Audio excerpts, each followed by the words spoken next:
Hello, everyone, and welcome to the Golden Astrologer Podcast. I'm Deb McBride, and today is Sunday, February 5th in the year 2023. Welcome to February. This is our first podcast in February, and I welcome everyone. I am broadcasting from lovely Escazú, Costa Rica, where it has been windy. It's been so windy, in fact, that it's been cool. Now, this is summer here. At this time of year, it's summer, and you don't really expect things to be windy and cool. At night, I've been needing a sweater, and I just like at night I have to put on a sweater. And I haven't been able to use the pool because it's not really hot enough to use the pool. The sun is hot, but it's actually not. It's actually not warm hot. But this is Escazú. This is where I live. And if you know anything about Costa Rica, there's microclimates here. And microclimates mean that Escazú has a climate, and then the neighboring town of Santa Ana has a climate. And it's hotter in Santa Ana, even though it's almost walkable from here. Santa Ana is hotter and drier. And so when rainy season comes, we get more rain than they do. So, and then, if you go to Pavas, they're going to have a different climate. And Cartago, as soon as you're going to Cartago, people are saying things like, better bring a sweater. Oh, yeah, bring your jacket. Oh, you can't go to Cartago without a raincoat. Even if it's summer, you can go to Cartago and it might be raining or spitting, as they say in England. It's just, it's kind of cloudy. It's an interesting place. But Costa Rica is an interesting place. Come visit. Anyway, on with the day. Oh, so when we talk about wind here, and the wind is blowing now, I have ceramic tiles. The roof has ceramic tiles, and they're A-shaped or V-shaped, depending on how you hold them. Ceramic tiles. They're big and heavy too. Do you know that the wind is strong enough to blow them off the roof? And they came off the roof the other day, two of them, and they land in my bougainvillea tree, and they sit in the tree and just waiting to fall out of the tree onto someone's head in the garden below. So it's like, surprise! That's not a Uranian surprise I would want, but I was noticing the other day, two of them were in the tree, and so I had to tell someone so they could get somebody else over here with a ladder to get them out of the tree before the wind blew the tree. The wind was shaking the tree, and they could easily fall on my head or my cat's head, and that would make me very upset.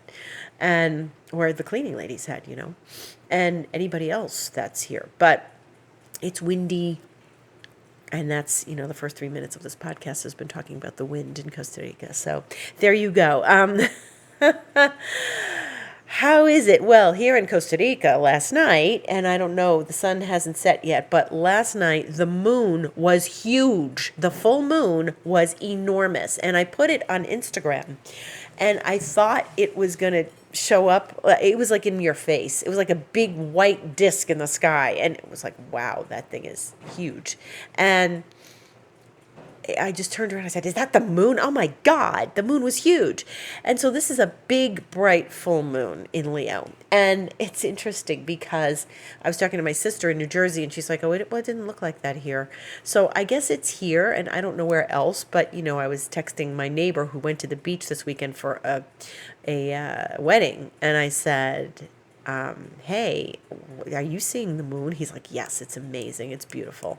And so it was gorgeous where they were in Tamarindo up north in Guanacaste, and it was really big here. And I don't know where else. I don't know if you're in Florida listening to this podcast, or Texas, if it was close enough to here to really produce a huge moon, or if you're in Mexico, what the moon looks like. But I'm expecting the moon to be big again tonight, so I'm going to go out and look for it again. And the cables, the telephone cables get in the way of taking the picture, so I have to try to walk down the street and get a clear picture of it. But it was really big and beautiful. And it is the full moon, and it is the full moon in Leo. Now, the full moon means that the sun is in Aquarius and the moon comes in, which is a faster planet, and opposes the sun in Aquarius from the opposite sign, which is Leo. Now, a full moon is always highly energized. They are energizing each other, the sun and the moon. They are opposite planets in this moment. And, the moon is still in Leo as I speak. And it was 1:29 Eastern time today. And I I saw it last night, but it's interesting, the dynamics of this moon, because of the Uranus in Taurus. It's like the moon and the sun make a T-square with Uranus. And so it was a very excitable full moon. Energies were high, energies were a little crazy. And so my cat yesterday, she obviously always feels these energies, and she sat on the patio. I had to basically stand at the door and call her in, and her desire was to sit on the cushion of the chair under the table. So I have a little table with 4 chairs, and sometimes I work out there. And she was sitting on the chair, on the cushion, underneath the tablecloth. So you didn't see her. So you had to lift up the tablecloth and say, Gata Marina, come on, baby, come in the house. And she just sat there and she didn't listen to me. And she just walked in the room. Hi, baby. And she wouldn't get out. She wouldn't leave. And then she came in the house after I pestered her to come in, because why is she sitting out there? It's a beautiful night. It was a beautiful night. And I then experienced her doing the same thing at the dining room table. So I'm looking around the house for her, and where she is, she's under the tablecloth on the dining room table. Animals feel these things. The full moon was intense with Uranus. And so now now we're getting a more relaxed energy. It's still active. And we're probably going to feel it for the next couple of days, but my cat's not hiding under the tablecloth right now, and I'm sniffing because there's been so much wind. I'm like, it's just too breezy, a little breezy. I'm not sick or anything, but it was too much dust in the air. But it was interesting because the energy was, I felt great yesterday. Even though it was a sun square Uranus couple of days, I felt very good. I felt energized. I felt optimistic. And it was Venus and Mars squaring each other last night. And so this was, Uranus can be a very optimistic planet, but it also can be a nerve-rattling planet. So my cat felt the nerves rattle, and I felt very positive. And then this morning I woke up the day of the full moon, and my head hurt, my body hurt, and I said, I'm fed up. I'm fed up. I'm done. I'm fed up. And I then proceeded to talk to myself and give a list of things that I was fed up with. And that's another quality of Uranus. Uranus wants a breakthrough. Uranus wants an absolute change. And when you feel the desire to change, you want it with Uranus, you want it yesterday. You don't want to wait for it. You don't want to work for it. You don't want to do any more. You want it right now or yesterday or immediately, if not sooner. Okay? And that's the nature of Uranus. So I woke up obviously impatient with myself and my life. And I'm standing in my kitchen making breakfast, and I'm talking to myself because I talk to myself. I'm an air sign, so that's it. And I'm talking to myself, and my cat's looking at me, and she's meowing at me meow, yeah, what is wrong with you? She does this every now and again when I start talking to myself. She starts getting impatient with me, and she's like, what are you doing? Who are you talking to? Please shut up. And it's this indignant meow. And I'm like, all right, I know I'm talking to myself, but I said I'm fed up. And this is a time to get impatient. The moon is in a fire sign, and Uranus is getting a square from the moon. So it's an agitating aspect. And T-squares are often uncomfortable, but they force us to work things through. the empty space of the T-square is Scorpio. So where does Scorpio land in your chart? What do you need to deeply connect with in order to make these changes? And it's an interesting dynamic when you have an outer planet taking a stab at the full moon. Full moons are always high energy anyway. Like, people born under a full moon are going to feel it. Oh my God. And then there are people who are Cancerians because they're sensitive to the moon because the moon rules their sign, and they feel these things. And animals, like I said, feel these things. But this was a particularly irritating full moon.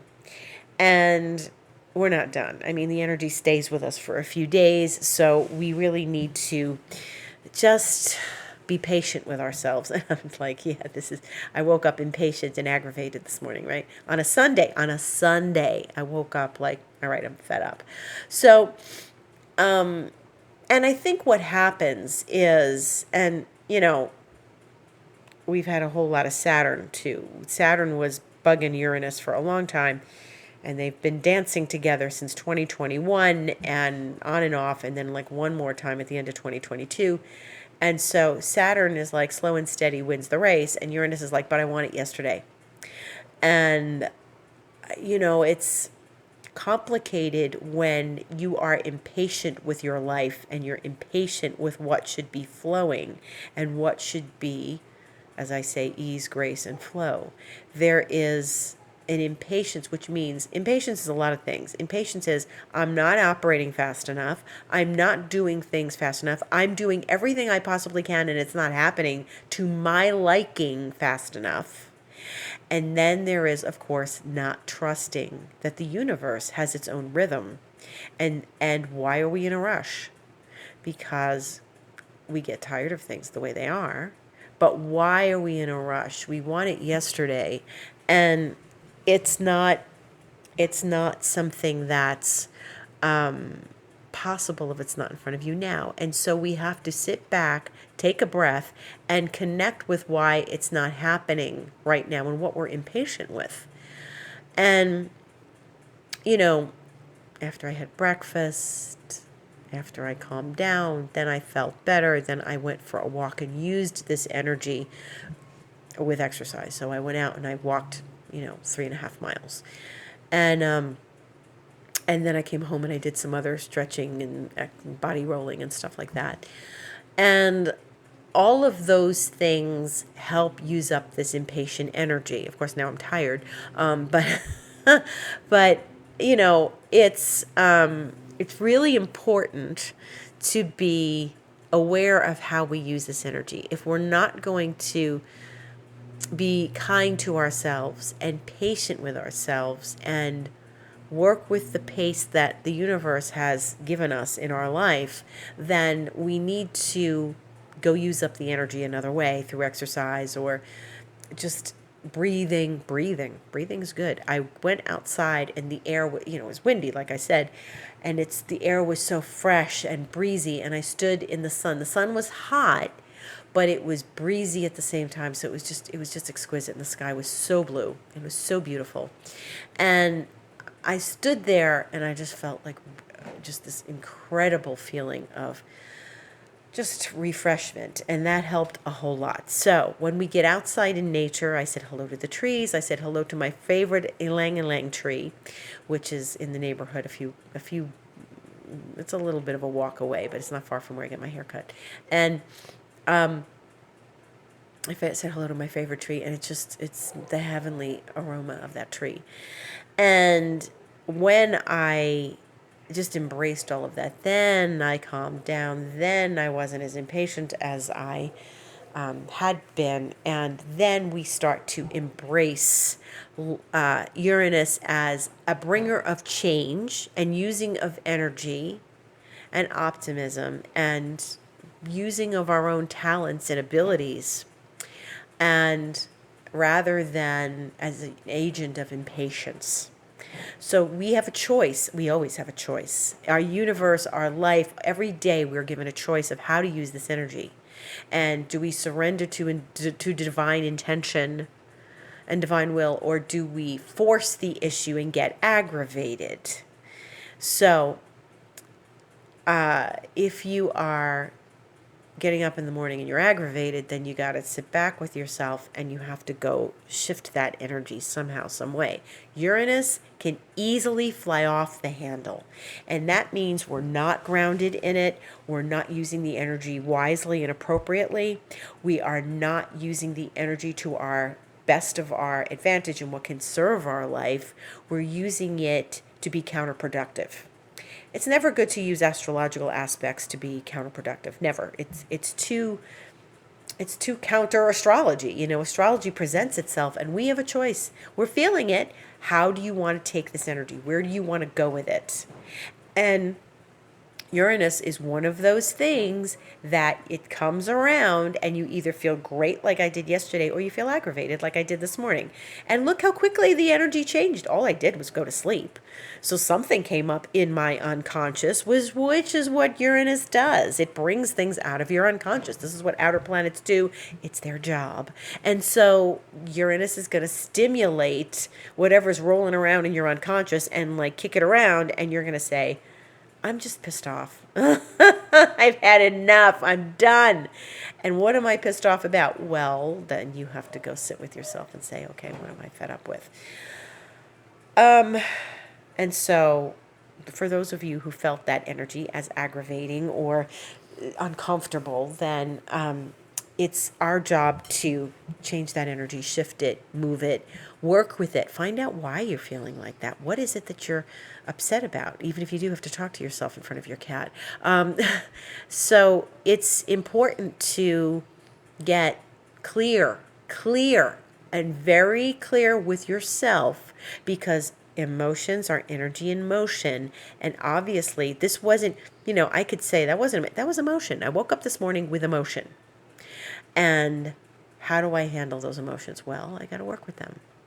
I have to accept them. I can't just, if you take a Uranus transit or Uranus aspect and you try to deny it, sweep it under the carpet, it's not going to work. You know what happens?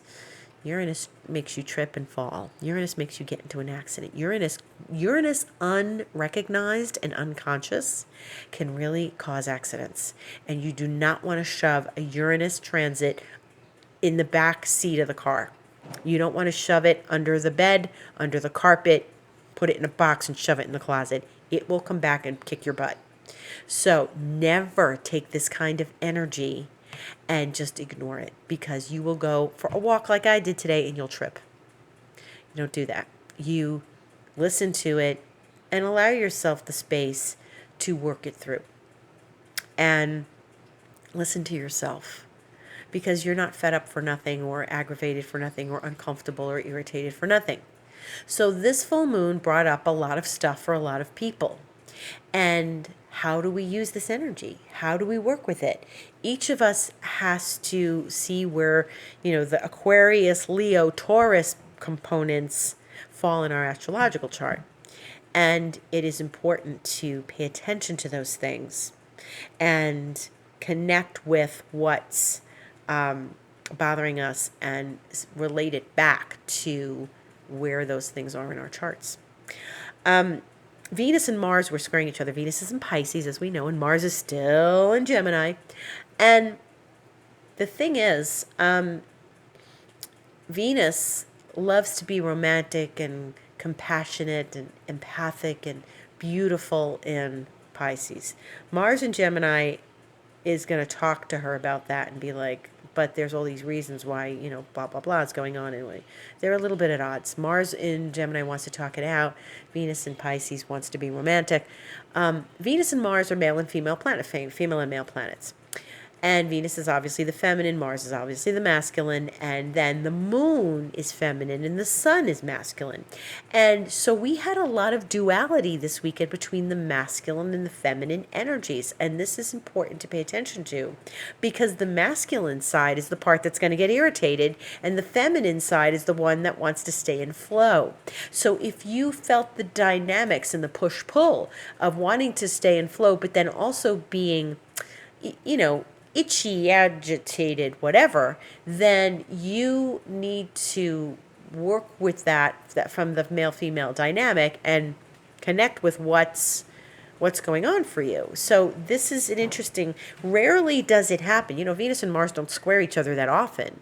Every year, 6 months, something like that, depending on the transits. But Venus and Mars were squaring each other. At the same time, there's a full moon. That doesn't happen. So this is a lot of masculine, feminine in this push-pull relationship. And it's important to balance for all of us, not just women, men too.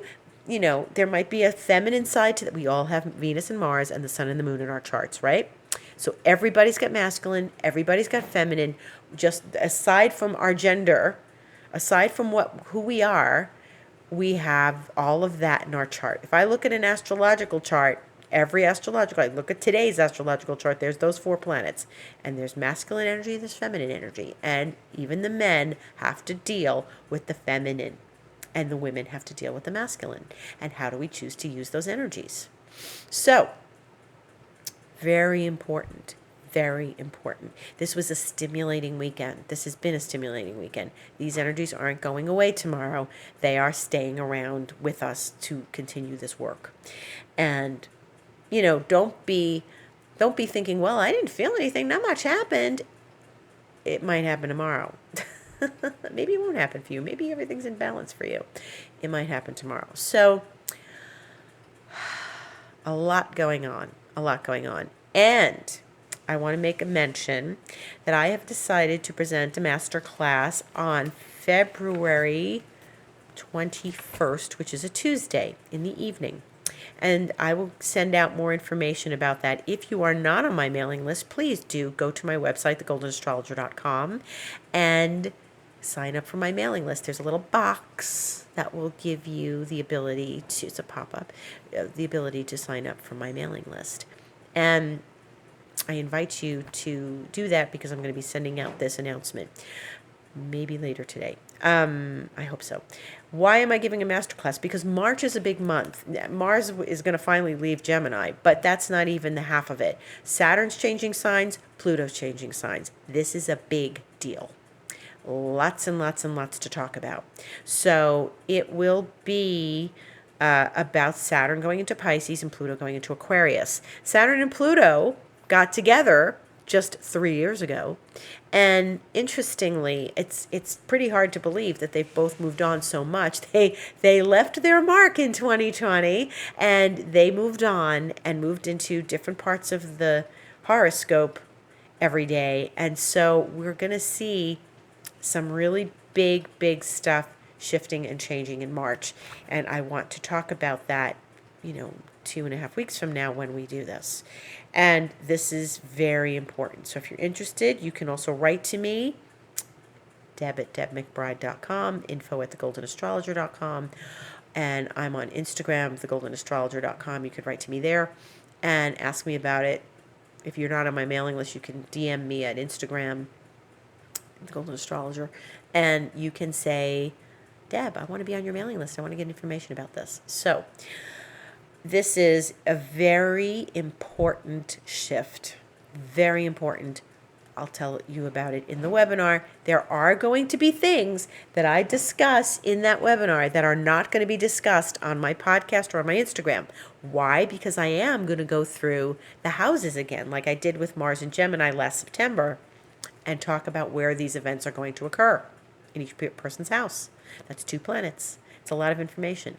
So I'm not going to sit here on a podcast and say, if you have Saturn in Pisces going to your first house, your second house, your third house, I'm not going to do that because that's what webinars are for and master classes are for. Okay. So that's what we're going to do. And I invite you to tune in.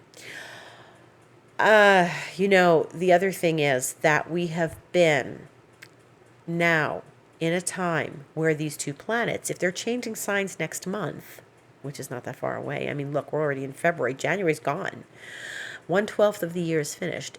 We are now going to talk about the fact that they are getting ready to leave where they are. Now, that event that I'm giving is going to be talking about their entry into something else. Now I'm going to talk to you about what it feels like that they're leaving where they are. Saturn is in Aquarius, and it's at the end of Aquarius, and it's leaving Aquarius. And it's not going to step into Pisces and come back into Aquarius like it did when it was in Capricorn, stepped in Aquarius, moved back into Capricorn, moved back into Aquarius. Saturn's not doing that this time. It's leaving Aquarius for the next 28, 29 years, okay? Bye-bye Saturn in Aquarius. People like me, Aquarians, are happy that Saturn is leaving Aquarius, okay? But as my teacher used to say, Saturn's going somewhere next, so don't sit there saying, ugh, I can't wait for Saturn to get out of my sign, because Saturn is going to go someplace else. And obviously it's going to be in your chart. Though I must say I haven't found Saturn in Capricorn, even though it belongs in Capricorn, it wasn't as tedious as this was for me, but of course that's going to be the case. Let me tell you, it is now, we're in the final home stretch of Saturn in Aquarius, and even though Saturn is the ancient ruler of Aquarius, it still feels like way too much. It feels like so much right now. And when Saturn is leaving a sign, those last hours, those last weeks, feels impossibly long. Saturn is associated with time, and the association of time to like our day-to-day life. And we feel, many of us feel, and I have felt this many times with Saturn, when is it going to be over? Oh my God, already. You know, I have felt this many times with Saturn in certain places. But when Saturn's at the end of a sign, when it's approaching those last degrees, and it's in the last few degrees of Aquarius, it is like never ending. It's the feeling this is ever going to be over. Oh my God, please already. But this is the truth. It just feels like, what more could I possibly learn here? I'm so tired of this lesson. And that's probably and mostly why I woke up this morning and said, I'm just so fed up. And I can tell you the Saturnine reasons why I felt the way I did.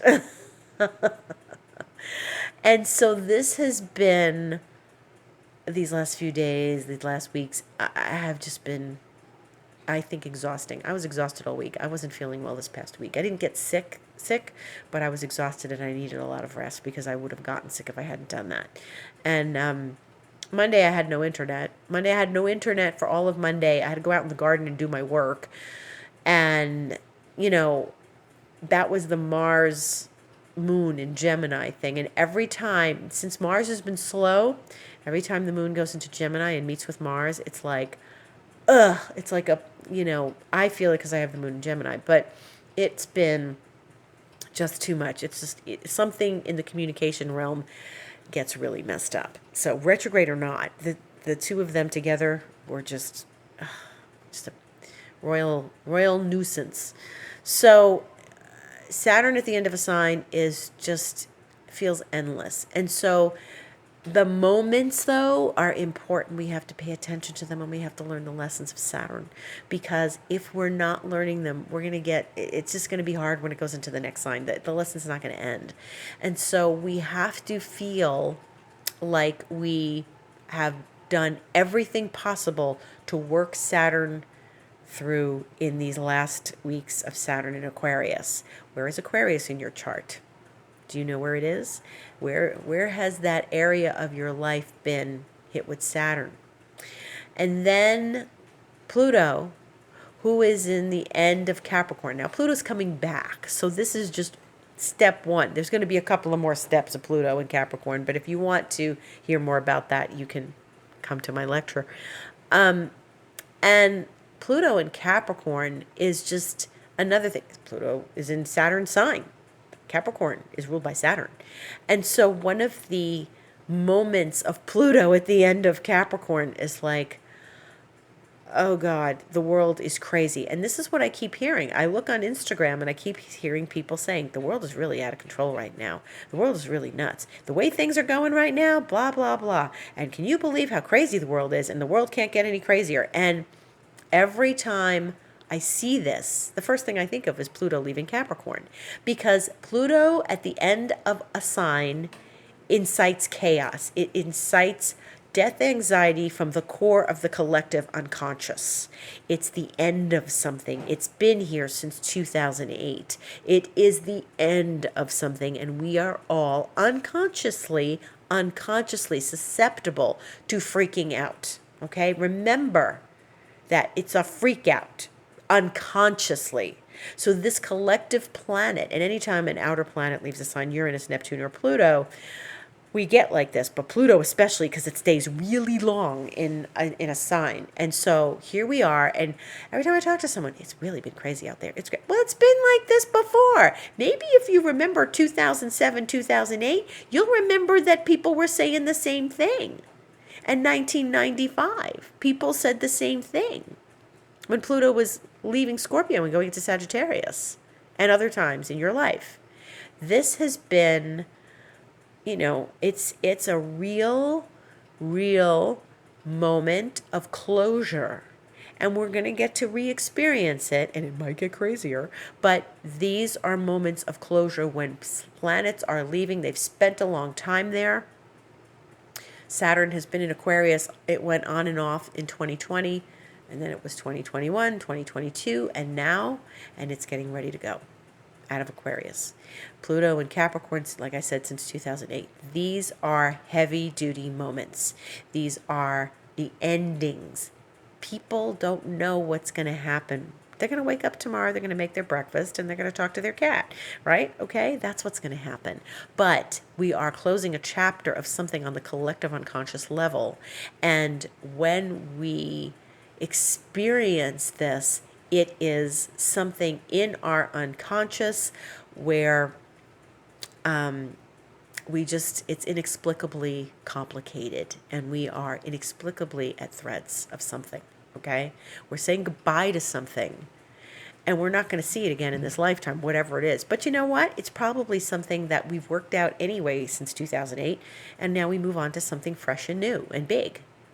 And so that's what Pluto does. Now, in January, I really had a whole lot of intense dream cycles, and I'm like, oh, this is like planets leaving signs and stuff, whatever, the unconscious. And my dreams were really intense, and I actually used my New Vision holographic system to clear some of this stuff, and I imprinted a water bottle for myself with remedies so that I could drink it and like help clear these unconscious patterns that were popping up in my sleep. My dreams were I actually had some nightmares. I don't have nightmares. I don't get nightmares. I had nightmares.